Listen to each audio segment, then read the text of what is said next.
Class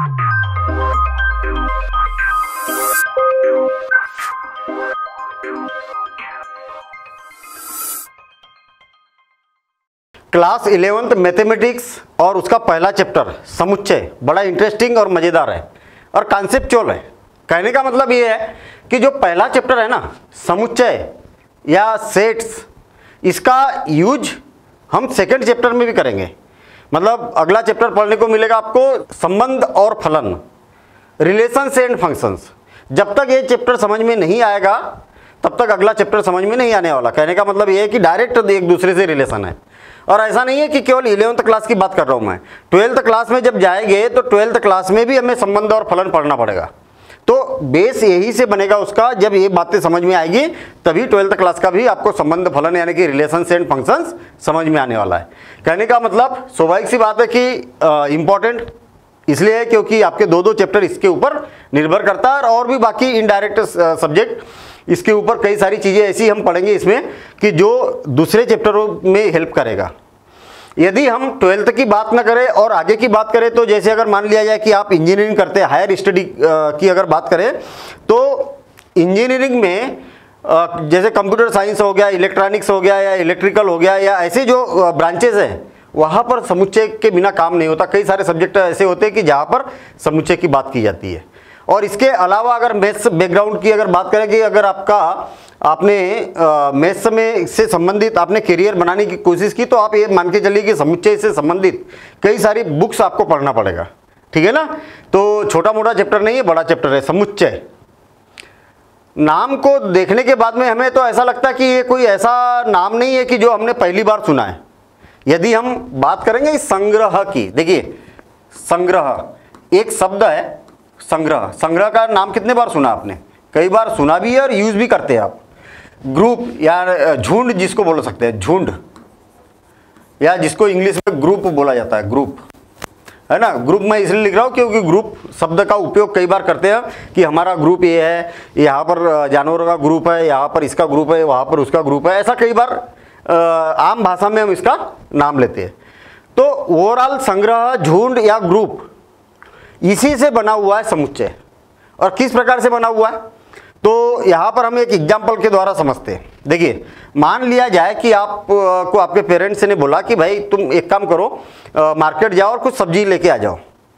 और आप market गए और आपने सब्जी लेके आ गए मार्केट से। जैसे मान लिया जाए गोभी खरीद लिया आपने, आलू खरीद लिए, ठीक है ना, और भी कुछ सब्जियाँ खरीदी, सेव फल भी खरीद लिया आपने, और केले भी खरीद लिए, और इस प्रकार से खरीदे और आपने घर पे लाके एक टोकनी के अंदर इसको रख दिए।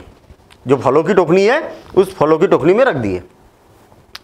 आपसे पूछा जाता है कि अच्छा ये बताइए कि इस टोकनी के अंदर क्या रखा है, तो आप क्या बोलेंगे? इसको परिभाषित करना पड़ेगा ही नहीं, बताना पड़ेगा ना कि इस टोकनी के अंदर रखा क्या है।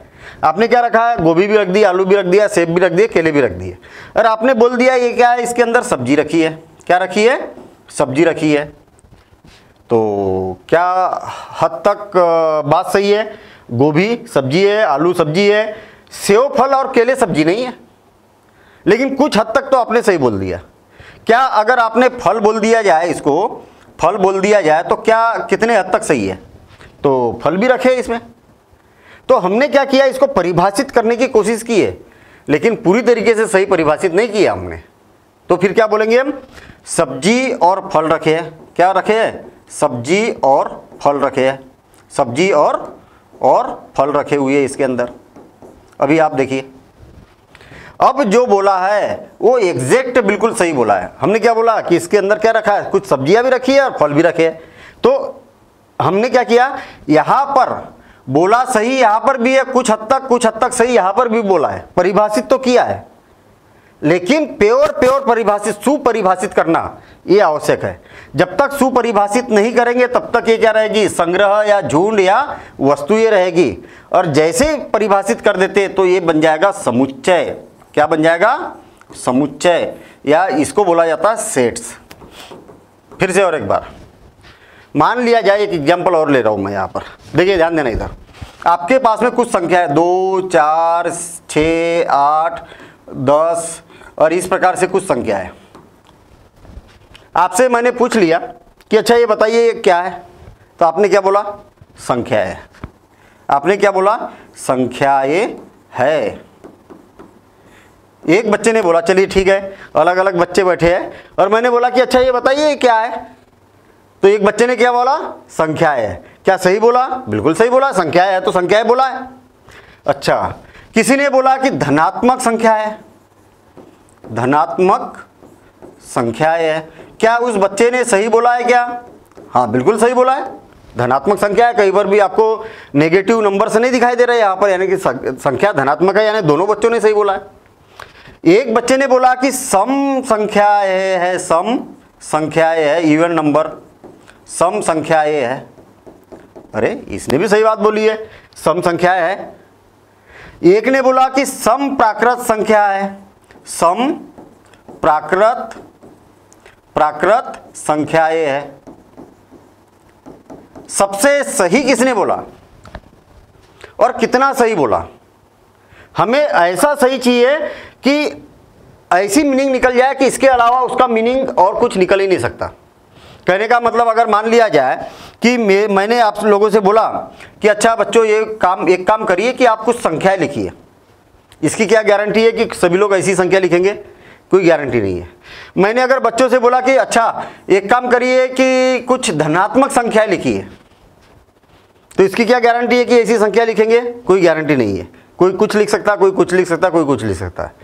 मैंने बोला कि सम संख्याएं लिखिए, तो इसकी क्या गारंटी है कि सभी लोग ऐसी लिखेंगे? क्योंकि सम संख्या तो 0 भी होती है, -2, -4, -6 और ये 2, 4, 6, मतलब यहाँ पर तो हम ये बोल सकते हैं कि धनात्मक भी होती है, ऋणात्मक भी होती है, शून्य भी होती है, तो सम संख्या है। तो मैं अगर सम संख्याएं भी बोलूँगा तो सबके आंसर अलग अलग आएंगे।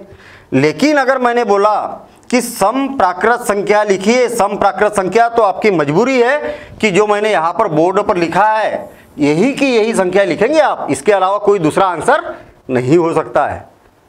तो क्या मैंने यहाँ पर परिभाषा नहीं दी है? हाँ, परिभाषित किया है इसको, यहाँ पर भी परिभाषित किया मैंने इस बात को, यहाँ पर भी परिभाषित किया है, यहाँ पर भी परिभाषित किया है, लेकिन ये परिभाषित अलग तरीके से किया मैंने, एग्जैक्ट परिभाषित किया है।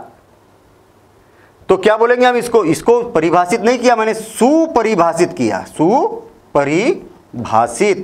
बस यही महत्वपूर्ण बात है इसमें, सुपरिभाषित करना यही सबसे ज्यादा महत्वपूर्ण, यही बात इंपॉर्टेंट है यार।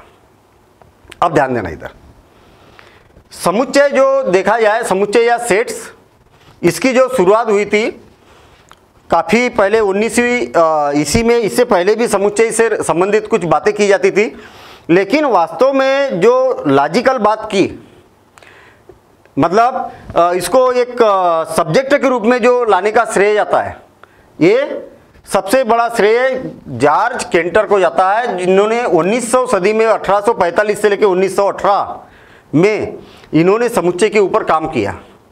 और जॉर्ज केंटर साहब ने समुच्चय को रिप्रेजेंट करने की कोशिश की और उसको कई सारी दैनिक जीवन की जो समस्या है उसको सॉर्ट आउट करने की या सॉल्व करने की कोशिश की। तो इसका श्रेय जो जाता है जॉर्ज केंटर साहब को जाता है। इसके बीच में कई गणितज्ञ आए और उन्होंने अपने अपने तर्क अलग अलग प्रकार से दिए, किसी ने कुछ किसी ने कुछ, लेकिन जो शुरुआत और जो मैक्सिमम डेवलपमेंट हुआ वो जॉर्ज केंटर के थ्रू किया गया। इसके बाद में जॉन वेन ने समुच्चय को ही अलग एक आलेख के द्वारा प्रदर्शित करने की कोशिश की और काफ़ी कुछ समस्याओं को आलेखों के द्वारा इन्होंने हल किया। तो 11th क्लास में जो पढ़ना हमें, 11वीं गणित में जो पढ़ना है, वो दोनों के द्वारा किए गए आविष्कारों के बारे में हमें पढ़ना है, ठीक है ना। फिर समुच्चय का जो डेवलपमेंट है वो कई लोग है ना, जॉर्ज बुलियन है, तो उनका भी बहुत ज़्यादा इसमें योगदान है, लेकिन वो हायर साइड में है, उन्होंने बाद में डेवलपमेंट इसका किया है, ठीक है ना। तो मेन हम बोल सकते हैं कि जो इसके जनक है समुच्चय के वो जॉर्ज केंटर है, और जो इसका और डेवलपमेंट है आलेख विधि द्वारा, तो जॉन वेन, यानी कि वेन आलेख के नाम से प्रसिद्ध है, तो वो वेन आलेख भी हमें इसी चैप्टर के अंदर पढ़ना है। ओवरऑल मुझे ऐसा लग रहा कि हमारे पास में कुछ वस्तुएं है, देखिए ध्यान देना इधर, वस्तुएं या झुंड है, या ग्रुप है ना, ग्रुप। मुझे ऐसा लग रहा कि जो वस्तु ये है, जो केंटर साहब थे, इन्होंने बोला कि भाई ये जो वस्तु है ना, अस्त व्यस्त वस्तु है, इन वस्तुओं को अगर सुपरिभाषित करके व्यवस्थित कर दिया जाए तो हमें एक समुच्चय का निर्माण प्राप्त होता है। देखिए फिर से और एक बार, वस्तुओं के इसकी परिभाषा क्या होगी? जितनी बातें अभी तक की है उस आधार पर इसकी परिभाषा क्या बन सकती है? हम यहां पर बोल सकते हैं कि वस्तुओं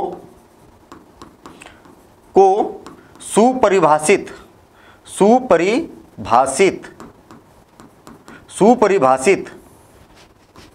करना क्या होता है?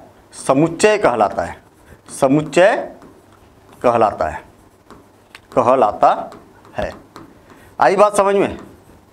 जॉर्ज केंटर के अनुसार जो इसकी परिभाषा होती है, तो जो वस्तु ये है, इन वस्तुओं को अगर सुपरिभाषित कर दिया तो ही समुच्चय कहलाएगा, अदरवाइज क्या कहलाएगी? वो वस्तु ये कहलाएगी, समुच्चय की कैटेगरी में नहीं आता है। फिर से और एक बार, मान लिया जाए कि मेरे पास में कुछ वस्तुएं है। कौन सी वस्तुएं है?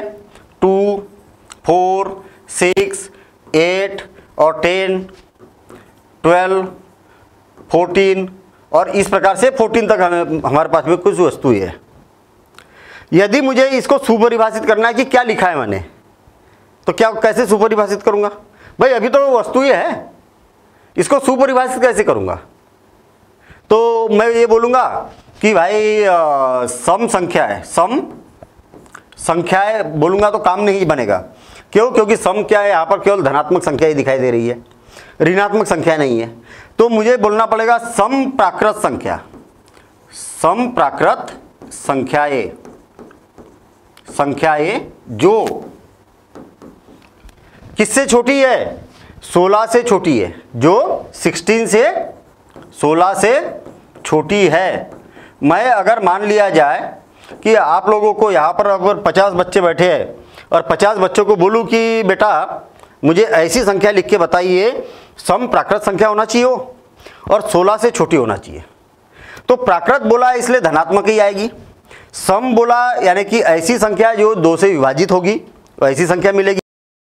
और 16 से छोटी मतलब सबसे 16 से छोटी कौन सी सम संख्या है? तो 14 है, 14 है, तो 14 तक ही जाएगी, 2 से लेके 14 तक जाएगी। तो मैंने क्या किया, इसको सुपरिभाषित कर दिया। तो जॉर्ज केंटर साहब ने यही बोला कि भैया सुपरिभाषित जब तक नहीं करेंगे तब तक समुच्चय नहीं बनेगा। अब सुपरिभाषित तो कर दिया। जैसा हमने बोला था कि भाई एक क्या है, सब्जी है, तो सब्जी को कहाँ कर दिया, इस टोकनी के अंदर डाल दिया। हम तो मेथ से पढ़ रहे हैं ना, तो क्या करेंगे, टोकनी में डाल देंगे सारी वस्तुओं को। भाई मेथ में है तो मेथ के हिसाब से हमें कुछ ना कुछ इसको अरेंज करना पड़ेगा।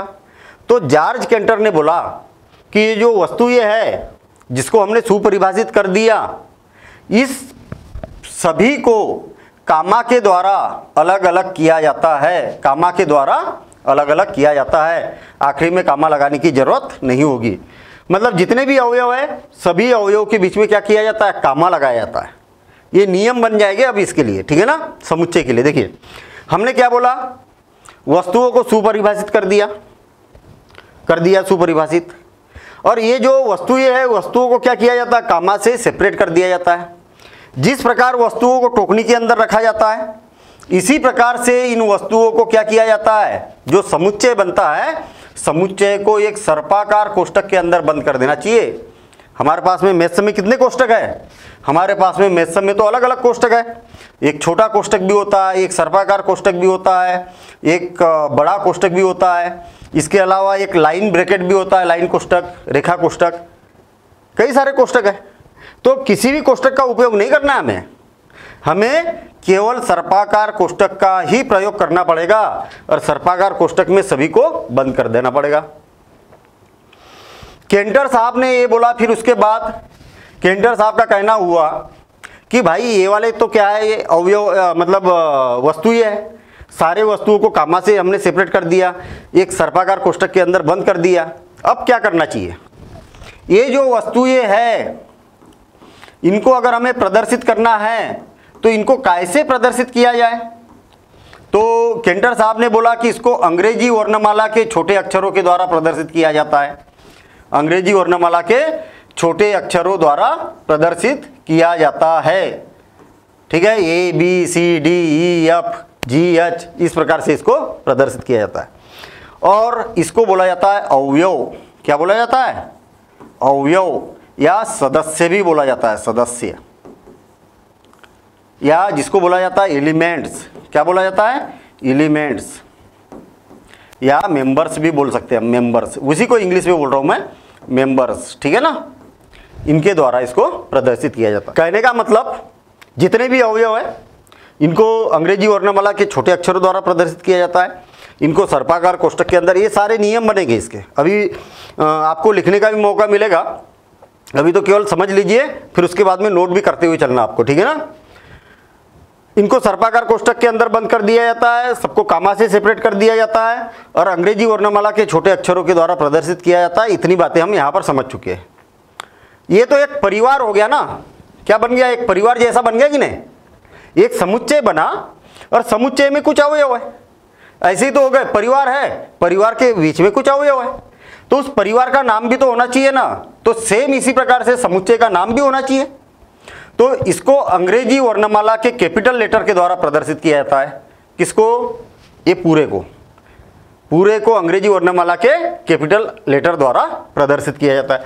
लेटर कुछ भी हो सकता है, ए हो सकता है, बी हो सकता है, C D E P Q R, जिससे आपको लगे, एक्स वाई जेड, जिससे आपको लगे, किसी भी अंग्रेजी वर्णमाला के कैपिटल लेटर के द्वारा इसको प्रदर्शित किया जा सकता है। और क्या बात हो गई? देखिए ध्यान देना इधर। मान लिया जाए कि आप मार्केट गए, जो अभी हमने एग्जाम्पल दिया था, और आपने मार्केट से क्या किया? आम लेके आ गए, जाम लेके आ गए, जामुन लेके आ गए, जामुन, अमरूद लेके आ गए, अमरूद। और मान लिया जाए कि 10 आम खरीद के ले आए, और 28 जामुन खरीद के ले आए, और 15 अमरूद खरीद के लाए, और इसको टोकनी के अंदर रख दिए। ध्यान देना इधर। आपके पेरेंट्स ने बोला कि मुझे एक बात बताइए कि ये टोकनी के अंदर रखा क्या है? तो आप क्या बोलेंगे? 10 आम रखे, तो 1 आम, 2 आम, 3 आम, 4 आम, 5 आम, 6 आम, ऐसा बताएंगे? 10 बार बोलेंगे क्या? आम आम आम आम, ऐसा 10 बार बोलेंगे क्या? आप तो केवल बोल देंगे कि इस टोकनी के अंदर आम रखे हैं, जामुन रखे हैं, और क्या रखे हैं? अमरूद रखे हैं। बार बार आपको बोलने की जरूरत नहीं कि अमरूद, आप 15 बार अमरूद अमरूद अमरूद अमरूद अमरूद इस प्रकार से 15 बार बोलेंगे, क्योंकि 15 अमरूद रखे हैं ना। सेम इसी प्रकार से समुच्चय के अंदर कोई अवयव अगर 2 बार आ जाए तो उसको केवल एक ही बार लिखा जाता है। देखिए फिर से और एक बार, मान लिया जाए कि मेरे पास में कोई समुच्चय है, और समुच्चय में क्या लिखा है? A B C, A E B C F, ऐसे आपके पास में क्या है? एक समुच्चय बना हुआ है। आपने देखा कि भाई यहाँ पर बी जो है, बी समुच्चय में कौन कौन अवयव है? तो आपने देखा कि ये है, ये और एक बार लिख दिया तो उसको हटा ही दो ना, फिर केवल एक ही बार लिखा जाता, 2 बार बार बार लिखने की जरूरत नहीं। जैसे कि मैंने यहाँ पर बोला भाई 10 आम रखे हैं ना, तो आप 10 बार बोलेंगे कि आम आम आम आम, ऐसा 10 बार बोलेंगे क्या? नहीं बोलेंगे। तो केवल एक अवयव को केवल एक ही बार लिखा जाता है। बी जो है, बी लिख दिया मैंने, अब बी और एक बार आ गया तो डबल से लिखने की जरूरत नहीं है। सी लिख दिया तो सी और डबल से आ गया तो और लिखने की जरूरत नहीं है। फिर ई लिख दिया और एफ लिख दिया। आप देखिए यहाँ पर इसका मतलब और इसका मतलब एक ही होता है, लेकिन सही तरीका जो है वो इस प्रकार से होता है, इस प्रकार से होता है। क्लियर हो गई बात? अब और एक बार शार्ट में, ये सारी बातें नोट करने को मिल जाएगी आपको, अभी आने वाली है चीज़ें। एक बार और शार्ट में जॉर्ज केंटर साहब ने ये बोला कि वस्तुओं को सुपरिभाषित कर दिया जाए तो क्या बन जाएगा? वो वस्तुएं नहीं बनेंगी, या झुंड नहीं रह जाएगा। अब क्या हो जाएगा? समुच्चय बन जाएगा। और समुच्चय में जितनी भी वस्तुएं है, सारी वस्तुओं को क्या किया जाता है? कामा के द्वारा सेपरेट किया जाता है। अगर कामा नहीं लगाते हैं तो देखिए, कामा अगर नहीं लगाते, मान लिया जाए कि आपके पास में एक समुच्चय है। देखिए एक से इक्वल टू कोई समुच्चय है, 1 2 3 4, आपने अगर कामा नहीं लगाया तो इसका मतलब क्या होगा कि इसमें केवल एक ही अवयव है, ये वाला। कितने अवयव है इसमें? 1234, केवल एक ही अवयव है। और जब कामा अगर लगा देंगे तो देखिए अब कितने अवयव है? 2 अवयव है। कौन से? 12 और 34। अब कितने अवयव है? 4 अवयव है। क्लियर? समझ में आ रहा कि 1 2 3 और 4, अब कितने अवयव है? 4 अवयव। तो कामा का बड़ा महत्व होता है। तो जितने भी अवयव होते हैं उसके बीच में क्या किया जाता है? कामा लगा दिया जाता है। इनको क्या बोला जाता है? अवयव या सदस्य या एलिमेंट्स या मेंबर्स बोला जाता है। इसको अंग्रेजी वर्णमाला के छोटे लेटरों के द्वारा प्रदर्शित किया जाता है। इसको सर्पाकार कोष्ठक के अंदर बंद कर दिया जाता है। और जो पूरा समुच्चय जो बना है उस समुच्चय को अंग्रेजी वर्णमाला के कैपिटल लेटर के द्वारा प्रदर्शित किया जाता है। तो इतनी बातें हो गई, इतनी बातें हमें समुच्चय के बारे में मालूम होना चाहिए। तो सिंपल सी बात है, आपके पास में परिभाषा बन गई। परिभाषा कैसी बनी है? वस्तुओं के सुपरिभाषित समूह या संग्रह को समुच्चय कहते हैं। ठीक है ना? ये परिभाषा आप नोट कर लेंगे और इसमें लिखेंगे कि संग्रह के वस्तुओं को समुच्चय के अवयव या सदस्य कहते हैं तथा इसे अंग्रेजी वर्णमाला के छोटे अक्षरों द्वारा प्रदर्शित किया जाता है, ABCDEFGH, तथा इन्हें इन सदस्यों को अल्प विराम से अलग अलग किया जाता है एवं मंझले कोष्ठक में बंद कर दिया जाता है। याद रहे, मंझला कोष्ठक, ये वाला कोष्ठक नहीं, ये यहाँ पर तो कामा लिखा हुआ है, मैंने कामा के लिए मैंने कोष्ठक लगाया है ना, कि इनको क्या किया जाता है? कामा के द्वारा सेपरेट कर दिया जाता है और इनको मंझले कोष्ठक में बंद कर दिया जाता है। मंझला कोष्ठक कौन सा है भाई? मंझले कोष्ठक। ये यहाँ पर कोष्ठक लगा देना, आप इस प्रकार से कोष्ठक लगा देना, सर्पाकार कोष्ठक, सर्पाकार कोष्ठक लगा देना, ये ऐसा, ये यहाँ पर, ठीक है ना? मंझले कोष्ठक के अंदर बंद कर दिया जाता है। समुच्चय को प्रायः अंग्रेजी वर्णमाला के बड़े अक्षरों द्वारा प्रदर्शित किया जाता है। और यहाँ पर हमारे पास में उदाहरण भी है। उदाहरण कैसा है? ये इक्वल टू कुछ हमारे पास समुच्चय बना हुआ है। क्लियर? समझ में आ गई बात इतनी? और एक बार मान लिया जाए कि आपके पास में एक समुच्चय है। कैसा समुच्चय है? अंग्रेजी वर्णमाला के छोटे स्वर अक्षर, क्या? अक्षरों का समूह। देखिए ध्यान देना इधर, क्या अंग्रेजी वर्णमाला के स्वर कौन से होते हैं? ए, ई, आई, ओ, यू। ये क्या होते हैं? अंग्रेजी वर्णमाला के छोटे अक्षर होते हैं। और वो कैसे? स्वर है, 5 स्वर होते हैं, आपको मालूम है, ए, ई, आई, ओ, यू। ये क्या होते हैं? 5 स्वर होते हैं। तो इसको हमने क्या किया? सबको कामा से सेपरेट कर दिया, सर्पाकार कोष्ठक के अंदर बंद कर दिया और अंग्रेजी वर्णमाला के कोई कैपिटल लेटर के द्वारा प्रदर्शित कर दिया। इसको ए से किया, इसलिए ए से मत करो, बी से करो। तो बी इक्वल टू ये क्या बन गया? एक समुच्चय बन गया। तो इस प्रकार से आप यहाँ पर उदाहरण दे सकते हैं। ठीक है, चलिए इसको नोट कर लीजिए और फिर हम आगे की बात करते हैं। यहाँ पर समुच्चय को प्रदर्शित करने के निम्न 2 विधियां हैं। कौन सी 2 विधियां हैं? इस बात को समझिए आप। हमारे पास में 2 विधियां हैं और दोनों विधियों को बोला जाता है, एक तो तालिका या सारणीबद्ध रूप, तालिका रूप या सारणीबद्ध रूप, या जिसको टेबुलर फॉर्म बोला जाता है। टेबुलर फॉर्म, इंग्लिश में टेबुलर फॉर्म। एक नियम, मतलब जो समुच्चय है, समुच्चय को प्रदर्शित मुख्यतः 2 प्रकार से किया जाता है। एक तो सारणीबद्ध रूप बोलिए, चाहे तालिका रूप बोलिए, या तो फिर टेबुलर फॉर्म बोलिए अगर इंग्लिश में बोलना है तो। और दूसरी विधि होती है सेट बिल्डर फॉर्म। समुच्चय निर्माण रूप, या तो फिर इसका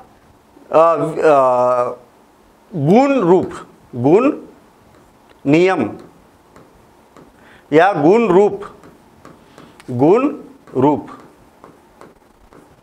इसके द्वारा, या इसको इंग्लिश में बोलेंगे set builder form, set builder form. ये सारे नाम है, इसके नाम मालूम होना चाहिए आपको। समुच्चय निर्माण रूप बोलिए, चाहे गुण नियम बोलिए, या गुण रूप बोलिए, या सेट बिल्डर फॉर्म बोलिए, या तालिका रूप बोलिए, या सारणीबद्ध रूप बोलिए, या टेबुलर फॉर्म बोलिए, सबका मतलब एक ही है। ठीक है। अब इनको किस प्रकार से प्रदर्शित किया जाता है?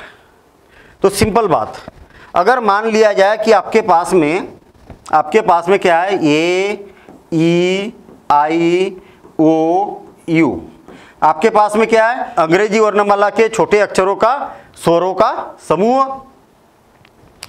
इसको क्या किया जाएगा, कामा के द्वारा सेपरेट कर दिया जाएगा, सर्पाकार कोष्ठक के अंदर बंद कर दिया जाएगा, और अंग्रेजी वर्णमाला के कैपिटल लेटर के द्वारा प्रदर्शित कर दिया जाएगा। तो कहने का मतलब अवयव जो होते हैं ना, अवयव के रूप में लिख दिया जाता है इसको। आई बात समझ में? अवयव के रूप में लिख दिया जाता है, तो इसको बोला जाता है तालिका रूप।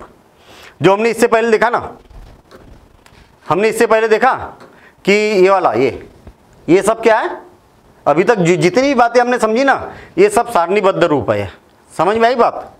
अभी तक हमने केवल सारणीबद्ध रूप की बात की है, इसकी बात नहीं की कि समुच्चय निर्माण रूप कैसा होता है। अभी समझेंगे हम इसमें। मान लिया जाए कि b इक्वल टू आपके पास में है 1 3 5 7 9 dash dash dash continue. c equal to है 2 3 5 7 11 13 17 19 और dash dash dash continue. d equal to कई सारे समुच्चय बन सकते हैं, 2 4 6 8 10 12 और 14। ये मैं क्लोज कर दिया यहीं तक। तो इस प्रकार से जब अवयव के रूप में जब लिखा जाता है तो इसको क्या बोला जाता है? किस रूप में लिखा है? तालिका रूप या सारणीबद्ध रूप में लिखा गया है। इसी बात को समुच्चय निर्माण रूप के रूप में कैसे लिखा जाता है, इस बात को देखिए। क्या बोला मैंने? गुण नियम। जो गुण होता है ना, उस गुण को लिखा जाता है यहां पर, और लिखने का तरीका बिल्कुल आसान काम है, बिल्कुल आसान काम। कैसे देखिए अब आप, A is equal to bracket open, सर्पाकार कोष्ठक लगाया जाता है तो मालूम है आपको। इसी समुच्चय को लिख रहा हूं मैं। मुझे एक बात बताइए कि ये अंदर जो लिखा है ये क्या है?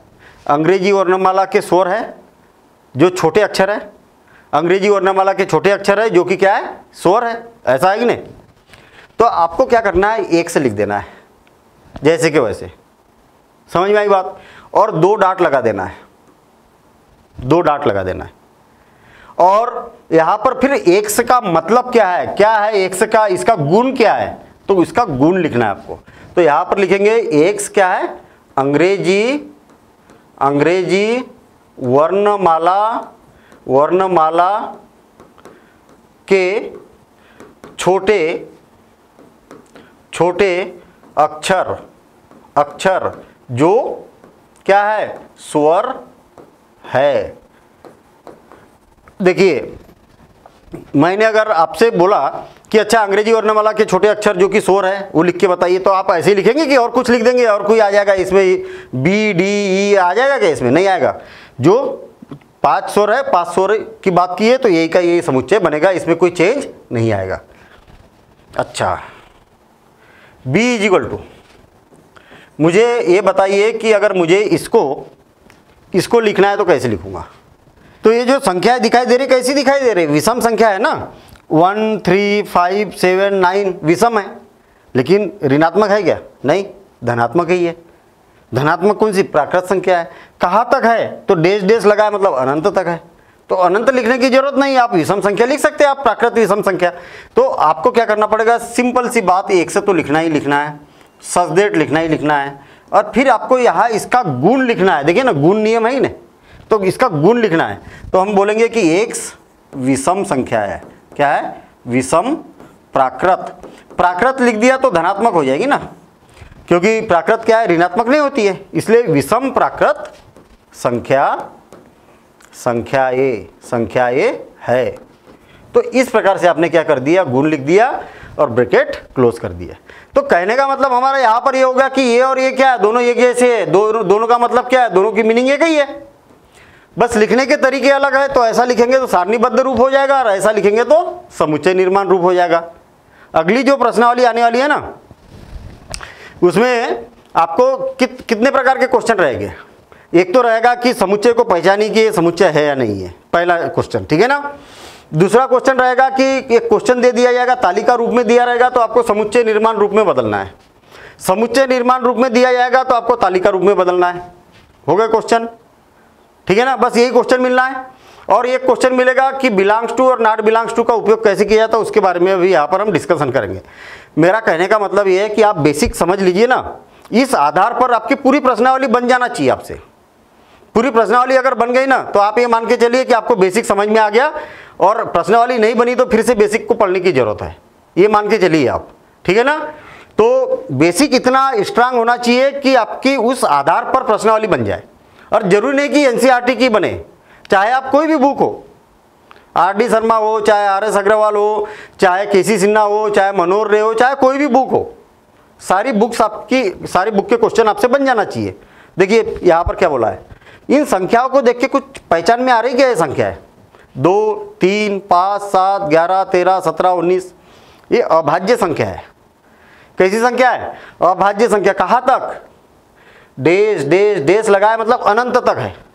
तो आप क्या बोलेंगे, ये क्या है, अभाज्य संख्या है। तो C इजिकल टू क्या हो जाएगा, x तो लिखना ही लिखना है, सच दैट x अभाज्य, अभाज्य कैसी, धनात्मक ही है ना, इसलिए प्राकृत लिख देता हूं मैं, अभाज्य प्राकृत, प्राकृत संख्याएं है, संख्याएं है। लेकिन कहाँ तक है, तो अनंत तक है, इसलिए हम यहाँ पर बाउंडेशन नहीं लगाते, नहीं तो इसको रोकना पड़ेगा इधर। देखिए d इजिकल टू कैसी संख्या दिखाई दे रही है, एक से तो लिखना ही है आपको, और एक से का मान कितना है ये देखना है हमें। तो देखिए 2, 4, 6, 8, 10, 12, 14 कि कौन सी संख्या दिखाई दे रही है, सम संख्या दिखाई दे रही है। तो आप बोलेंगे कि ये क्या है, एक सम प्राकृत संख्या है, प्राकृत, क्योंकि याद रखना केवल सम संख्या लिखेंगे तो काम नहीं चलेगा, क्योंकि 0 भी तो सम संख्या है, -2 भी सम संख्या है, -4 भी सम संख्या है, ऋणात्मक संख्या भी तो सम संख्या होती है, -2, -4, -6, -8। तो प्राकृत लिखने से क्या होगा कि वो धनात्मक वाली जो बात हो रही है यहाँ पर, वो यहाँ पर बाउंडेशन आ चुकी है। सम प्राकृत संख्या है तथा ध्यान देना इधर, और क्या है, ये 16 से कम है, x का जो मान है वो क्या है, 16 से छोटा है, ऐसा बाउंडेशन लगाना आपको। क्यों, क्योंकि ये पूरा डेश डेश नहीं लगाना, पूरा आखिर तक है क्या, नहीं है। तो आपने बोल दिया कि भैया सम प्राकृत संख्या है जो कि क्या है, 16 से कम है, ठीक है। तो ये हो गया, ये C बन गया, और ये क्या हो गया, D हो गया, दोनों का मतलब एक ही है। तो ये हो गया तालिका रूप और ये हो गया समुच्चय निर्माण रूप, ठीक है। इसको इसकी प्रॉपर तरीके से डेफिनेशन लिखेंगे हम। देखिए समुच्चय को प्रदर्शित करने के लिए निम्नलिखित 2 विधियां हैं, नोट कर लीजिए आप इसको, दोनों विधियों को। एक है सारणीबद्ध रूप या सूची विधि भी बोला जाता है इसको। इस विधि द्वारा समुच्चय के समस्त अवयवों को मंझले कोष्ठक के अंदर सूची बनाकर लिख दिया जाता है। देखिए ना, मंझले कोष्ठक के अंदर सूची बनाकर लिख दिया कि नहीं इनको, तो ये क्या हो गया, सूचीबद्ध रूप हो गया। अंग्रेजी उदाहरण के लिए अंग्रेजी वर्णमाला में ई से पूर्व आने वाले अक्षरों का समुच्चय कौन सा होता है, ए बी सी डी। ई के पहले बोला इसलिए खत्म हो गई बात, आई बात समझ में। तो ये क्या बन गया, समुच्चय बन गया, और इस प्रकार से हमने इसको प्रदर्शित कर दिया, उदाहरण के साथ में लिखिए आप। दूसरा है समुच्चय निर्माण विधि या गुण विधि। माना Q कोई गुण या गुणों का संग्रह है, यदि X इस गुण को रखता है तब वह समुच्चय में होगा। इसे प्रतीक रूप में निम्न प्रकार से लिखा जाता है। देखिए हमने क्या लिखा है, ये इजिकल टू, ध्यान देना इधर, X सच दैट, और फिर क्या किया हमने, गुण लिखा। कैसा गुण लिखा, इसका जो भी गुण है X का वो यहाँ पर गुण लिख दिया, लिखा था हमने। आपने देखा होगा कि यहाँ पर लिखा था हमने कि एक से क्या है, प्राकृत संख्याओं का समुच्चय है या सम संख्याओं का समुच्चय है या विषम संख्याओं का है या अभाज्य है, तो यहाँ पर गुण लिखते थे कि नहीं उसके, तो इस प्रकार से लिखा जा सकता है। तो हम बोलेंगे कि इसको Q के द्वारा इस प्रकार से प्रदर्शित किया जाता है, यहाँ पर गुण को लिखा जाएगा। या तो फिर ऐसा भी बोला जा सकता है A equal to X, such that की जगह आप ऐसी लाइन बना सकते हैं Q ऑफ X, ठीक है। तो ऐसा भी आप इसको लिख सकते हैं। ओवरऑल जो Q लिखा है यहाँ पर गुण लिखना है आपको, ठीक। देखिए उदाहरण दिया हुआ है इसमें, A equal to 1 2 3 4 5 dash dash dash dash continue. क्या है ये, क्या है ये, प्राकृत संख्या है। तो आपने यहाँ पर लिख दिया x, जहाँ x क्या है, एक प्राकृत संख्या लिखा, x is belongs to n, ऐसा लिख सकते हैं। या तो आप बोल सकते कि x क्या है, प्राकृत संख्या है, ऐसा भी लिख सकते हैं, ठीक है। और ये वाला कोष्टक यहाँ पर लग जाएगा। गणितीय रूप में ऐसा भी लिख सकते हैं। इस बारे में, ये जो बिलोंग्स टू है इस बारे में अभी पढ़ने वाले हैं, ठीक है। चलिए वही बात आ गई, बिलोंग्स टू और नॉट बिलोंग्स टू का प्रयोग। बिलोंग्स टू और नॉट बिलोंग्स टू का प्रयोग कहां पर किया जाता है, इस बात को देखिए। मान लिया जाए कि मेरे पास में कुछ समुच्चय है, देखिए A इज इक्वल टू 2 4 6 8 और 10, B इज इक्वल टू 1 3 5 7 और 9, C इज इक्वल टू 2 3 5 7 11 और 13, D is equal to A E I O U, F is equal to या E is equal to A B C D E F। कुछ समुच्चय मैंने यहाँ पर लिख दिए, समुच्चय के नियम को फॉलो कर रहा ना। क्या है, जो भी संग्रह है हमारे पास में, सभी को वस्तु ही है, वस्तुओं को क्या किया, कामा से सेपरेट कर दिया, सबको सर्पाकार कोष्टक के अंदर बंद कर दिया। कोई भी वस्तु डबल से नहीं लिखी है। आपने देखा कि 2 एक बार लिखा है, 4 एक बार लिखा है, 10 एक बार लिखा है। ऐसा नहीं कि ये और एक बार आ गया और फिर F लिख दिया, तो ऐसा लिख दिया। ये 2 बार आया, 2 बार आएगा तो एक ही बार लिखना है, एक को क्या कर देना है, इसमें से हटा देना है। इसको अंग्रेजी वर्णमाला के कैपिटल अक्षर के द्वारा प्रदर्शित कर दिया। तो हमारे पास इस प्रकार से समुच्चय के जो नियम है, उन नियम को फॉलो करते हुए हमने कुछ समुच्चय बना दिए, कुछ बना दिए, ठीक है। चलिए हमें देखना है कि belongs to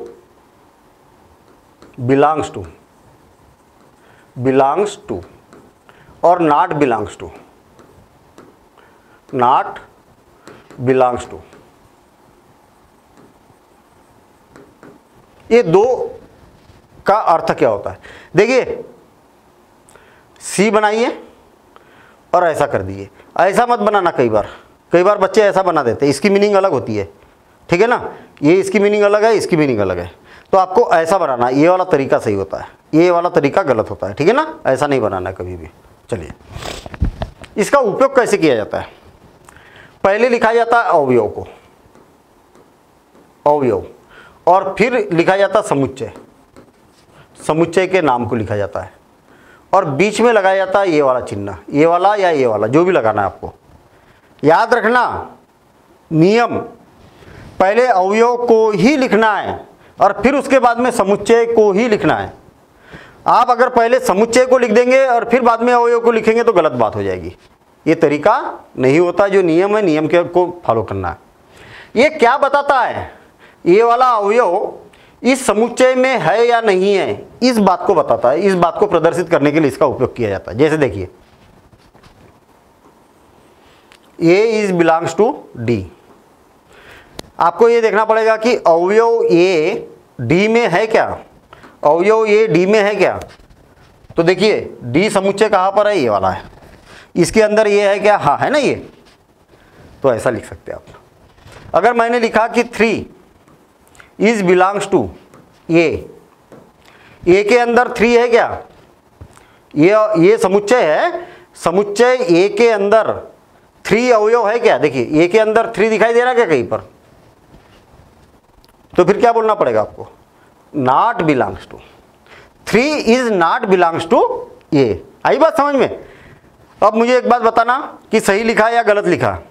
5 is belongs to सी। समुच्चय सी में अवयव 5 है क्या? समुच्चय सी में अवयव 5 है क्या? हाँ है ना, तो सही लिखा है। अब बताना मुझे कि U is belongs to B। समुच्चय B में U है क्या? समुच्चय B में U कहीं पर दिखाई दे रहा क्या? नहीं है, तो फिर गलत बात है, नॉट बिलोंग्स टू है। तो बिलोंग्स टू का और नॉट बिलोंग्स टू का उपयोग कैसे किया जाता है मालूम है? दो दो अवयव को भी एक साथ लिखा जा सकता है। देखिए ए कामा ई कामा आई, ये जो अवयव है इज बिलोंग्स टू डी, ऐसा भी लिखा जा सकता है।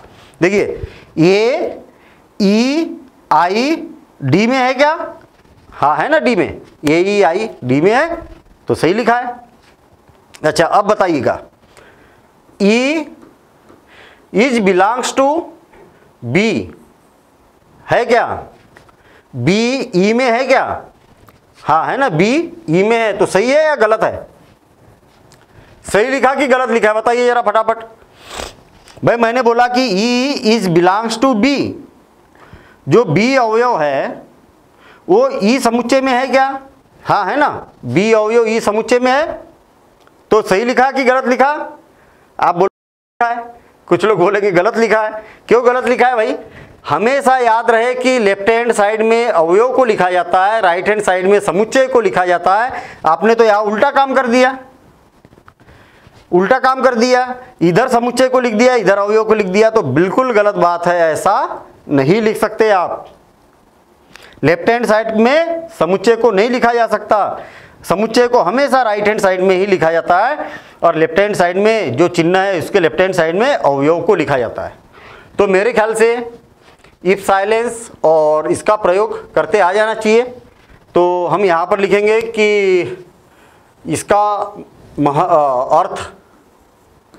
अर्थ क्या होता है, इसका अर्थ क्या होता है, इसकी मीनिंग क्या होती है? इफ साइलेंस और बिलोंग्स टू बोला जाता है, इसको नॉट बिलोंग्स टू बोला जाता है। इफ इसके इधर अवयव को लिखा जाता है, लिखने का तरीका, लिखने का तरीका क्या होता तरीका? ये वाला तरीका होता कि अवयव को लिखा जाता है, फिर बिलोंग्स टू या नॉट बिलोंग्स टू और समुच्चय। और यहाँ पर उदाहरण में पहले ये वाले आ जाएंगे और आप इसको इस प्रकार से लिख सकते हैं। और ये वाला तरीका क्या है? बिल्कुल गलत है, ऐसा नहीं लिखा जा सकता कि पहले समुच्चय को लिख दिया फिर अवयव को लिख दिया। इससे संबंधित भी आपको क्वेश्चन मिलने वाले हैं। आ गई बात समझ में? अब देखिए महत्वपूर्ण बात, जब भी हम गणित पढ़ते हैं तो कई बार चिन्हों का प्रयोग हो जाता है, हमें चिन्हों की मीनिंग ही नहीं मालूम रहती है। कौन सा चिन्ह, जैसे अभी आपके पास में आ गया ना, बिलोंग्स टू और नॉट बिलोंग्स टू, ये चिन्ह है। वास्तव में देखा जाए तो ये चिन्ह आए कहाँ से? ये ग्रीक वर्ड है। कौन से वर्ड है? ग्रीक वर्ड है। ग्रीक वर्ड क्या होते हैं भाई? ग्रीस की लैंग्वेज। जैसे आपने देखा कि हिंदी जब हम पढ़ते हैं तो हिंदी में 52 खड़ी होती है। 52 खड़ी, कितने? 52 अक्षर होते हैं। बड़े बड़े ही अगर देखा जाए तो 52 अक्षर होते हैं, फिर उसके छोटे भी होते हैं। अगर इंग्लिश को देखा जाए तो इंग्लिश में क्या होता है? 26 लेटर होते हैं अंग्रेजी वर्णमाला के, ABCDEFGH ऐसे 26 लेटर होते हैं। और बड़े होते 26 और 26 ही छोटे लेटर भी होते हैं। सेम इसी प्रकार से ग्रीक लैंग्वेज, इसमें क्या होते हैं? 24 लेटर होते हैं। जैसे ABCD होती है ना, वैसे ग्रीक में 24 लेटर होते हैं, 24 बड़े और 24 छोटे, तो ऐसे 24 लेटर होते हैं। इन लेटरों का सामान्यतः उपयोग किया जाता है काय में? चिन्हों के रूप में प्रयोग किया जाता है। तो क्वेश्चन ये उठता है कि भाई ग्रीक वर्ड ही क्यों ले लेते हैं, ABCD का उपयोग क्यों नहीं करते? सामान्यतः ABCD का उपयोग इसलिए नहीं किया जाता है इंग्लिश का, क्यों? क्योंकि भाई आप कौन सी लैंग्वेज में पढ़ रहे हो? या तो हिंदी मीडियम पढ़ रहे हैं या तो इंग्लिश मीडियम पढ़ रहे हैं। तो यहाँ पर क्या है, इंग्लिश के और हिंदी के तो वर्ड आ ही चुके हैं ना आपके पास में। तो अगर चिन्ह लेना है तो कोई दूसरी भाषा से लेना पड़ेगा, और ऐसी भाषा से लेना पड़ेगा कि जो आसान भाषा हो, लिखने में आसानी हो। ऐसा थोड़ी कि चाइनीस लैंग्वेज में लिखेंगे ऐसा इधर ऐसा कुछ है, पता ही नहीं चल रहा क्या लिख दिया यहाँ पर, तो जापानीज में लिख दिया। ये लिखने में कठिन है ना, समझने में कठिन है, पढ़ने में कठिन है।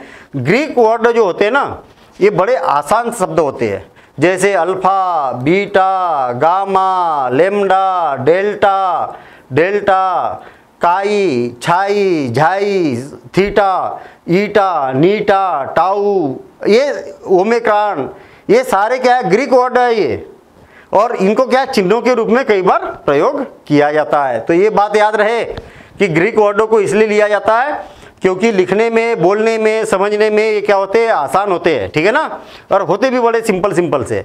तो ग्रीक में जो 24 लेटर है, 24 लेटर होते हैं, तो 24 कैपिटल और 24 स्मॉल, तो ये भी ग्रीक वर्ड ही है। तो इसी प्रकार के कई सारे सिंबल होते हैं जिनका आपको मालूम होना चाहिए कि ये इसका मतलब क्या होता है। देखिए ये वाला चिन्ह बड़ा पॉपुलर है, ये वाला चिन्ह बड़ा पॉपुलर है। आप मेरे ख्याल से मैथ्स में कई बार इसका उपयोग भी करते हैं। ये ऐसा करते हैं क्या इसका उपयोग कैसा, इस प्रकार से, ये वाला देखिए, ये वाला बताओ, थोड़ा सा टाइम लगे कोई दिक्कत नहीं है, लेकिन कॉन्सेप्ट पूरा क्लियर होना चाहिए, इसकी मीनिंग क्लियर होना चाहिए। मतलब टाइम भी नहीं दिया और मीनिंग भी पूरी आधी अधूरी पता चली तो फिर मज़ा नहीं आएगा ना।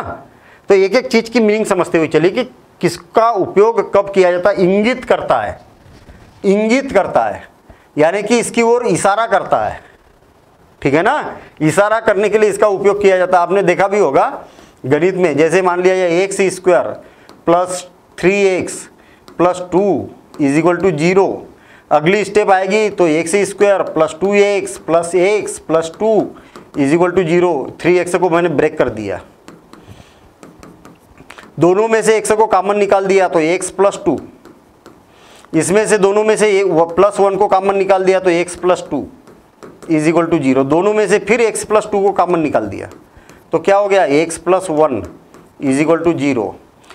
फिर क्या हो गया भाई, x plus 2 is equal to 0। मैंने ऐसे उदाहरण ले लिया, कंफ्यूज मत होना, या x plus 1 is equal to 0, तो x का मान कितना आ गया, -1 या -2, और यहाँ पर आखिरी में लगा दिया जाता है इसीलिए, है ना, आखिरी में लगा दिया जाता है इसीलिए। क्या आपने कभी सोचा है कि ये जो हम बार बार ये वाला चिन्ह का प्रयोग कर रहे हैं, क्यों कर रहे हैं, क्यों करते जा रहे हैं यहाँ स्टेप में, कभी करते कभी नहीं करते। याद रखना, कई बच्चे उनको उससे मतलब ही नहीं है कि इसका उपयोग कहाँ पर किया जाता, कहाँ नहीं किया जाता है। इसका उपयोग केवल वहीं पर किया जाएगा जब आपके पास में समीकरण हो। याद रखना, समीकरण का मतलब लेफ्ट हैंड साइड और राइट हैंड साइड। जहां पर लेफ्ट हैंड साइड और राइट हैंड साइड रहेगा उसी में इसका उपयोग करेंगे, अदरवाइज इसका उपयोग नहीं कर सकते आप, ये बात याद रखना।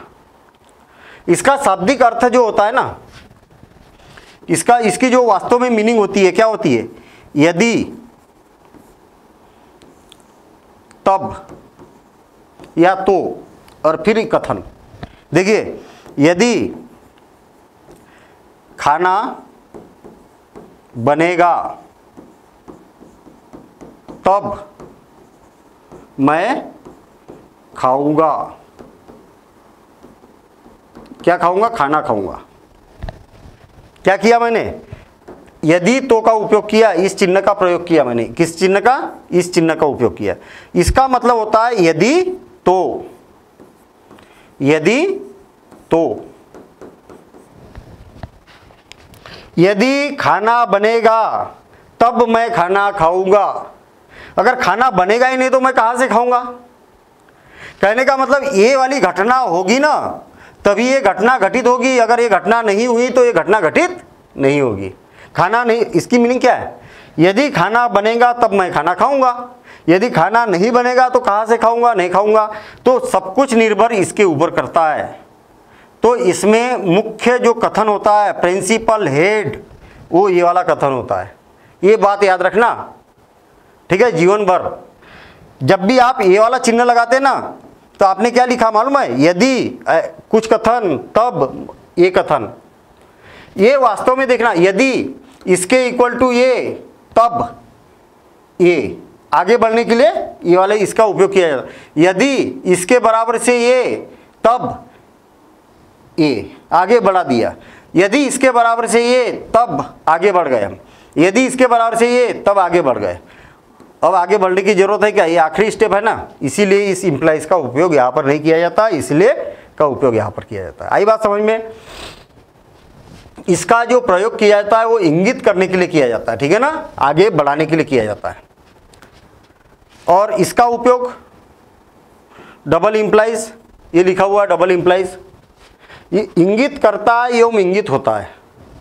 वास्तव में देखा जाए तो इसका उपयोग होता है यदि और केवल यदि। देखिए, यदि और केवल यदि, इसका उपयोग कैसे किया जाता है? ये कथन इफ एंड ओनली इफ भी बोला जाता है इसको इंग्लिश में, यदि और केवल यदि, और फिर दूसरा कथन इफ एंड ओनली इफ या यदि और केवल यदि। देखना, मैं इसका कथन बनाने की कोशिश करता हूँ।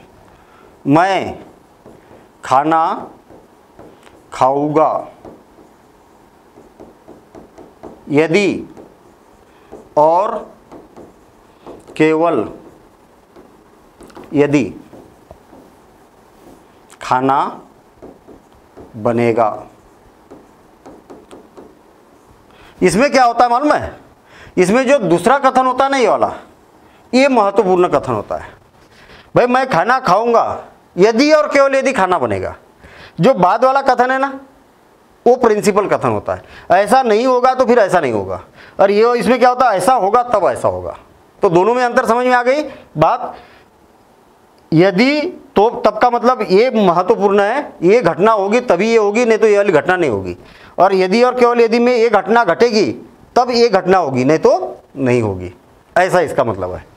तो देखिए, हमने दो चिन्हों का प्रयोग देखा यहाँ पर कि किस प्रकार से किया जाता है।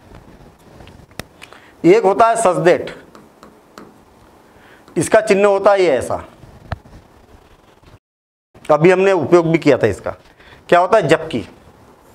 कहने का मतलब आपने देखा होगा कि आपने क्या लिख दिया यहाँ पर एक्स, फिर सच दैट, जबकि एक्स क्या है? सम संख्या है। आई बात समझ में? मतलब ये वाला उपयोग कब किया जाता है? जबकि इसका मतलब आगे जाके बताना है आपको, मीनिंग बताना है कि भैया जो एक्स लिखा है उसका मतलब क्या है, तब इसका उपयोग किया जाता है, सच दैट का उपयोग किया जाता है। ठीक है, तो ये चिन्ह नोट करते हुए जाएंगे अभी आप। ये बड़ा महत्वपूर्ण है। आल, उल्टा ये लिख दिया जाता है, ऐसा उल्टा ये लिख दिया जाता है। ऐसा भी लिख देंगे तो कोई बुराई नहीं है, ऐसा या ऐसा क्रॉस भी कर देंगे तो कोई दिक्कत नहीं है। सामान्यतः इसका ऐसा भी उपयोग किया जाता है, उल्टा ये भी कर देंगे तो मीनिंग वही होती है इसकी। क्या होता है? आल, प्रत्येक के लिए, प्रत्येक के लिए। प्रत्येक के लिए मतलब जितनी भी बात कर रहे हैं, जैसे मान लिया जाए एक परिवार है, उसके अंदर राहुल है, राहुल है और मोहन है और सोहन है, सोहन, और ये क्या है? एक समुच्चय है, यानी कि एक परिवार है। ये इज इक्वल टू ऐसा एक परिवार है। ये तीन भाई है और इनकी मम्मी ने क्या खाना बनाया और इनको बोला कि खाना खा लो। किसको बोला? केवल राहुल को थोड़ी बोला, केवल मोहन को थोड़ी बोला, केवल सोहन के लिए थोड़ी बोला। तो हम यहाँ पर बोलेंगे कि प्रत्येक के लिए। प्रत्येक के लिए कौन कौन, किसके किसके लिए? राहुल कामा मोहन, मोहन कामा सोहन। कहने का मतलब यहाँ पर ये होता है कि ये सभी के लिए बात की जा रही है यहाँ पर। तो जब भी सभी के लिए बात की जाती है तो इस चिन्ह का प्रयोग किया जाता है। और एक चिन्ह है ये उल्टा ई। उल्टा ई, उल्टे ई का मतलब होता है यहाँ विद्यमान है, यहाँ विद्यमान है। कहने का मतलब ए बी सी ऐसा अगर लिख दिया तो इसका मतलब क्या होता है, या तो हम यहाँ पर ये बोल सकते कि राहुल, मोहन और सोहन। हम यहाँ पर बोल सकते कि राहुल, मोहन और सोहन यहाँ पर विद्यमान है, मतलब इस घर में रहते हैं, ठीक है ना। तो दोनों की मीनिंग समझ में आ गई। आपको अगर इसकी प्रेजेंस दिखाना है, इसकी उपस्थिति को दिखाना है, तो इस चिन्ह का उपयोग किया जाता है कि भैया ये जो समुच्चय है उस समुच्चय के अंदर राहुल, मोहन और सोहन रहते हैं। ऐसी अब जब इसका उपयोग करेंगे तब और ज़्यादा समझ में आएगा। तो सिंपल सी बात यह है कि इनकी उपस्थिति को दिखाया जाता है कि भैया ये समुच्चय है, इस समुच्चय के अंदर ही रहते हैं, और ये प्रत्येक के लिए होता है। और प्रत्येक के लिए मतलब जो भी घटना हो रही है वो इनके लिए घटना हो रही है, ऐसा यहाँ पर बोला जाता है। अब महत्वपूर्ण बात, ये तो सामान्यतः चिन्ह हो गए। हमने जो संख्या पद्धति में पढ़ा था, आपको मैं बता दूं, 9th और 10th क्लास में संख्या पद्धति पढ़ी थी हमने, और संख्या पद्धति में कुछ संख्याओं का प्रणाली पढ़ी थी हमने कि कौन सी संख्या को क्या बोला जाता है, उसको साठ में कैसे प्रदर्शित किया जाता है। जब समुच्चय पढ़ेंगे तो बहुत ज़्यादा इसका उपयोग करना पड़ेगा। तो ये बातें पहले, जो आगे जाके खतरा आने वाला है ना, उसके बारे में हमें पहले ही पता चलना चाहिए, है ना, कि भैया हाँ इसको ऐसा बोला जाता था और हमने पहले पढ़ा है, अब यहाँ पर बोला जा रहा है। देखिए ध्यान देना इधर। पहला है प्राकृत संख्या। प्राकृत संख्या है। प्राकृत संख्या को वास्तव में इंग्लिश में क्या बोला जाता है? Natural number. Natural numbers. और जब इंग्लिश में नेचुरल नंबर से बोला जाता है, n से प्रदर्शित किया जाता है इसको। क्यों? क्योंकि नेचुरल गिनती की संख्या, गिनती की संख्या क्या होती है, इसको n से प्रदर्शित किया जाता है। और n का मतलब क्या होता है? 1 2 3 4 5, और ये बात सब आपको मालूम है। और यदि नहीं भी मालूम ना, तो अब मालूम कर लीजिए, क्योंकि इसके बिना काम नहीं होना है। और बिल्कुल दिमाग में बैठा लीजिए कि प्राकृत संख्या मतलब गिनती की संख्या, यानी कि 1 2 3 4 5 6 7 8 पूरा अनंत तक, ठीक है ना, ऐसा। दूसरा होता है होल नंबर, यानी कि पूर्ण संख्या। पूर्ण संख्या, संख्याएं या whole number, whole numbers, numbers, ठीक है। ये भी नंबर्स कर देता हूं मैं। ये देखिए होल, होल है क्या ये, यानी कि जीरो। जो पूर्ण संख्या है, प्राकृत संख्या है ना, इसमें जीरो को मिला दीजिए, इसको W से प्रदर्शित किया जाता है। 0 1 2 3 4 dash dash dash dash continue. ये क्या है?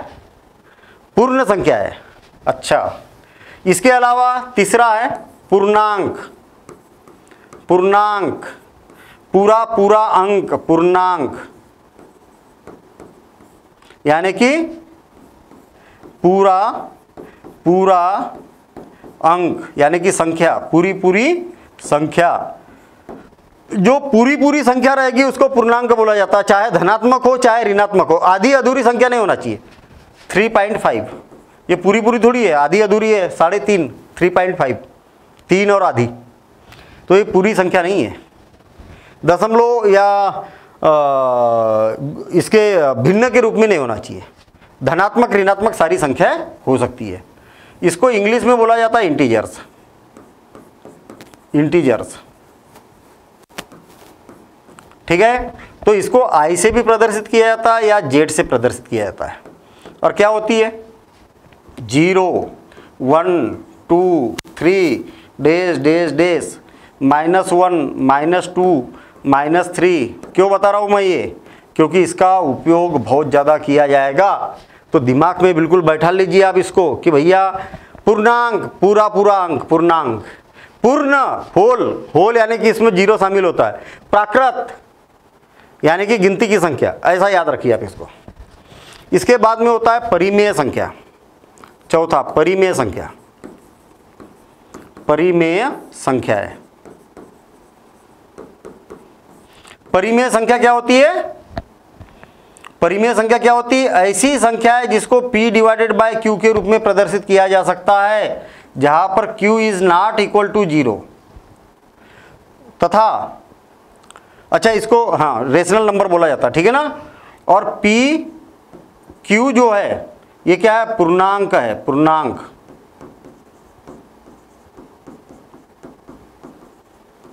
आई बात समझ में? देखिए भिन्न के रूप में आपको जो जो संख्या दिमाग में आ जाए, धनात्मक हो चाहे ऋणात्मक हो चाहे कुछ भी हो, अंश में लिख दीजिए, हर में लिख दीजिए।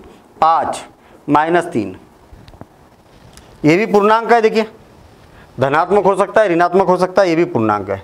धनात्मक या ऋणात्मक कुछ भी हो सकता है। अगर उसको आप इस प्रकार से लिखते हैं तो ये क्या बन जाएगी, परिमेय संख्या बन जाएगी। √3 / 5 ये पूर्णांक है क्या? नहीं है। क्यों? मैंने क्या बोला, P का मान परिमेय संख्या है क्या? नहीं है। क्यों नहीं है? क्यों? क्योंकि यहाँ पर क्या होना चाहिए, पूर्णांक होना चाहिए अंश में, और हर में भी क्या होना चाहिए, पूर्णांक होना चाहिए। तो आप यहाँ पर बोलेंगे भाई कि ये √3 तो कोई पूर्णांक होती नहीं है, तो P के जगह √3 रख सकते क्या? नहीं रख सकते। तो इसलिए ये परिमेय संख्या नहीं होगी। आई बात समझ में? तो यहाँ पर P और Q के जगह ये जो संख्या दिखाई दे रहे हैं पूर्णांक, इन्हीं में से कोई संख्या रख सकते हैं, यहाँ पर भी और यहाँ पर भी। और खास करके 0 हर में नहीं आना चाहिए। जैसे मैंने यहाँ रख दिया 5, हर में 0 नहीं आना चाहिए, बोला ना कि Q का मान 0 नहीं होना चाहिए, यानी कि हर में 0 नहीं आना चाहिए। और आ गया तो क्या हो जाता भाई, इसमें आ गया तो क्या हो जाएगा, ये अपरिभाषित हो जाएगा। क्या हो जाता है? अपरिभाषित। अपरिभाषित अपरिभाषित अपरिभाषित क्या होता है? अपरिभाषित। अपरिभाषित का मतलब क्या होता है? अपरिभाषित का मतलब ये होता है कि भैया इसका मान हमें नहीं मालूम क्या होने वाला है। कैसे नहीं मालूम? 5 को आप 0 से डिवाइड करके देखिए, 0 का पहाड़ा जानते हैं आप? 0 1 0, 0 2 0, 0 3 0, 0 4 0। मतलब आप कितने भी बार गुना करेंगे तो 0 बच गया 5, 0 9 0 बच गया 5, 0 8 0 बच गया 5। हमेशा शेषफल आपके पास 5 बचते जाएगा। यहाँ पर संख्या आती जाएगी और कभी जीवन भर खत्म नहीं होगी। और जब कितने बार भाग जाएगा तो आप बोल सकते कि भैया हमें नहीं मालूम कितने बार भाग जाएगा। इसीलिए क्या होता है, अपरिभाषित होता है और इसको रेशनल नंबर बोला जाता है। क्या बोला जाता है? रेशनल, इंग्लिश में rational numbers. Rational numbers. Q is equal to होता है, Q is equal to P / Q, जहाँ Q is not equal to 0। Q is not equal to 0। बड़ी अजीब सी बात हो गई यहाँ तो। रेशनल नंबर बोल रहे हैं हम, R से क्यों नहीं प्रदर्शित कर रहे भाई? Q कहाँ से आ गया यहाँ पर? वास्तव में देखा जाए तो भिन्न भिन्न फ्रैक्शन, भिन्न, और इसको जो रेशनल नंबर है ना, रेशनल नंबर ये बना हुआ है रेशियो से। देखिए ध्यान देना इधर, रेशियो से बना हुआ है, रेशो, अनुपात से। अनुपात होता है ना 3:4, इसको क्या लिखा जाता है? 3/4। तो ये रेशनल नंबर मतलब अनुपात से बना है। और इसी को क्या बोला जाता है? कोशिएंट। कोशिएंट। और जो कोशिएंट है, कोशिएंट का Q इसमें लिया गया है, इसके कारण इसको Q से प्रदर्शित किया जाता है। चलिए ठीक है।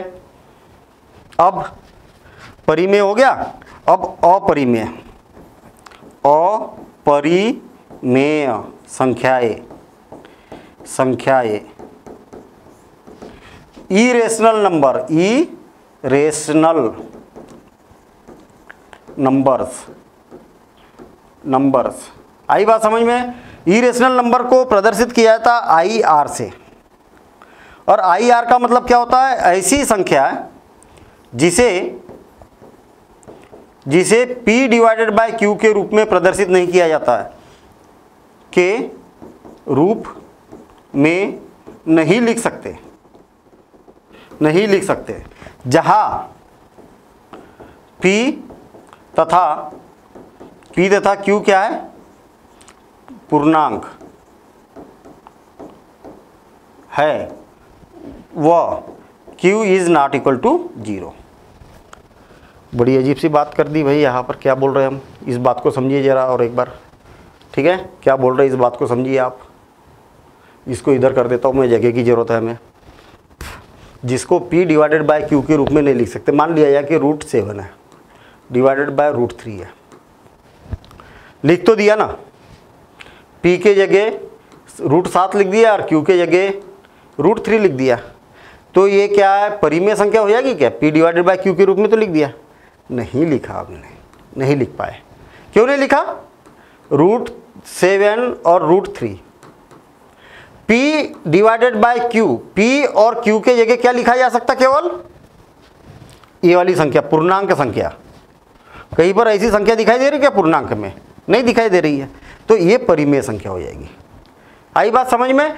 तो परिमेय संख्या को और भी प्रदर्शित करने के बहुत सारे तरीके हैं, हमने 9th-10th क्लास में पढ़ा था, ठीक है। लेकिन अभी तक इतनी बातें काफ़ी है, और केवल इतनी बात आप याद रखिए कि अगर अंश में और हर में पूर्णांक अगर आता है तो परिमेय संख्या होगी, पूर्णांक नहीं आता है तो परिमेय संख्या नहीं होगी, बस सीधी बात है।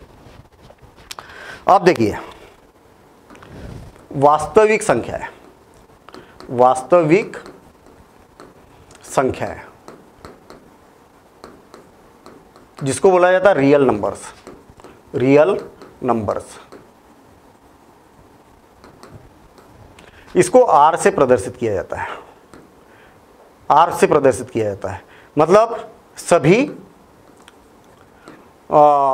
जो परिमेय संख्या है, परिमेय एवं अपरिमेय, परिमेय, सारी की सारी संख्या क्या कहलाती है? वास्तविक संख्या कहलाती है। कहने का मतलब यह है कि जो प्राकृत संख्या है ना, ये भी वास्तविक संख्या है, जो पूर्ण संख्या है ये भी वास्तविक संख्या है, जो पूर्णांक है वो भी वास्तविक संख्या है, जो परिमेय है वो भी वास्तविक संख्या, अपरिमेय है वो भी वास्तविक संख्या। आई बात समझ में? सारी जितनी भी अभी तक संख्याओं की बात की है कि सारी की सारी क्या होती है? वास्तविक संख्याएं होती है, ठीक है। कहने का मतलब दुनिया की जितनी भी संख्या है सारी वास्तविक संख्या है, दुनिया की सारी संख्या है। केवल काल्पनिक संख्याओं को छोड़कर, क्या ये नया शब्द आ गया? काल्पनिक, काल्पनिक संख्या, ये क्या होती है भाई? काल्पनिक संख्या है, या इसको बोला जाता है कॉम्प्लेक्स नंबर, कॉम्प्लेक्स नंबर्स। ये नया शब्द है आपके लिए। इसको C से प्रदर्शित किया जाता है, C से प्रदर्शित किया जाता है कॉम्प्लेक्स नंबर को। क्या होता है? 9th-10th क्लास तक तो हमने नहीं पढ़ा कि कॉम्प्लेक्स नंबर क्या होता है, सम्मिश्र संख्या क्या होती है। आपको 11th क्लास में पूरा एक चैप्टर मिलेगा इसके ऊपर, कॉम्प्लेक्स नंबर के ऊपर, सम्मिश्र संख्या के ऊपर, वहाँ पर पढ़ना आप। थोड़ा सा शॉर्ट में बता देता हूँ। आपने अगर मान लिया जाए -16 है, इसका वर्गमूल क्या होगा? तो आप बोल सकते कि -1 × 16 लिख सकते हैं इसको, √-1 × √16 लिख सकते हैं, और 16 का वर्गमूल कितना हो गया? 4, और √-1। √-1 जब भी अंडर रूट के अंदर माइनस आ जाता है तो काल्पनिक संख्या बन जाती है। इसकी कल्पना की जा सकती है, ये वास्तव में नहीं होती है ये संख्या, इसी को काल्पनिक बोला जाता है। और इस बात पर हम ज़्यादा डिटेल में अगले चैप्टर में, यानी कि इसमें 11th क्लास में पढ़ेंगे, ठीक है ना। वहाँ पर इस बात को समझना कि काल्पनिक संख्या क्या होती है। वास्तविक प्लस काल्पनिक, काल्पनिक, काल्पनिक दोनों को मिला के बनती है सम्मिश्र संख्या। और वो कैसे बनती है उसको अभी अब यहाँ डिटेल करने की जरूरत नहीं है, क्योंकि पूरा चैप्टर ही पढ़ना है वहाँ पर, ठीक है। तो कितनी हो गए? 5, और ये हो गया 6, और ये हो गया 7। तो क्या क्या बातें देखी हमने? n प्राकृत संख्या को प्रदर्शित करता है, w पूर्ण संख्या को प्रदर्शित करता है, i या z पूर्णांकों को प्रदर्शित करता है, q परिमेय संख्या को प्रदर्शित करता है, i r अपरिमेय संख्या को प्रदर्शित करता है, r वास्तविक संख्या को प्रदर्शित करता है, c अगर दिखे तो काल्पनिक संख्या को प्रदर्शित करता है। इतनी बातें हम यहाँ पर समझ चुके हैं, ठीक है। अब महत्वपूर्ण और कुछ बातें हैं, इस बात को समझिए आप। यदि मान लिया जाए कि n तो छोड़ो, n तो धनात्मक ही होता है, WB i प्लस या तो फिर z प्लस, इसका मतलब क्या होता है? तो धनात्मक पूर्णांक। आई बात समझ में? पूर्णांक को आई या जेड से प्रदर्शित करते हैं। अगर इसके ऊपर प्लस का चिन्ह लगा दोगे ना तो धनात्मक पूर्णांक को प्रदर्शित करता है। सेम इसी प्रकार से आई माइनस या जेड माइनस अगर ऐसा रहेगा तो ऋणात्मक पूर्णांकों को प्रदर्शित करेगा। किसको? ऋणात्मक पूर्णांक। नोट करते हुए जाएंगे, आपके नोट से बनते हुए जाएंगे। पूर्णांक को प्रदर्शित करता है, ऋणात्मक पूर्णांकों को प्रदर्शित करता है। Q प्लस यानी कि धनात्मक परिमेय संख्या को प्रदर्शित करता है। और ऐसे Q माइनस ऋणात्मक परिमेय संख्या को प्रदर्शित करता है। ऐसे ही R, ये फेमस है सब, R प्लस धनात्मक वास्तविक संख्या और R माइनस ऋणात्मक वास्तविक संख्या। ठीक है, इनको प्रदर्शित करता है। तो ये सारी बातें आप नोट कर लीजिए, डिटेल कर दिया मैंने यहाँ पर, सारी बातें नोट कर लीजिए।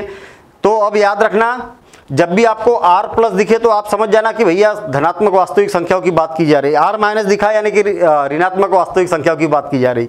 अब देखिए, हम इस आधार पर जितनी भी बातें की ना, ये सारी बातें मालूम होना चाहिए। और इस आधार पर अब प्रश्नावली देखते हैं हम। और प्रश्नावली के क्वेश्चन देखना, प्रश्नावली में आपको क्या क्या मिलेगा। देखिए, एक तो मिलेगा आपको सबसे पहले तो समुच्चय है या नहीं है ये पहचानना है। तो समुच्चय कैसे होगा? सुपरिभाषित है तो समुच्चय होगा, सुपरिभाषित नहीं है तो समुच्चय नहीं होगा। पहली बात, एक प्रकार का हो गया, समुच्चय को पहचानना है। यदि आपको सारणीबद्ध रूप में दिया रहेगा समुच्चय तो उसको समुच्चय निर्माण के रूप में बदलना है।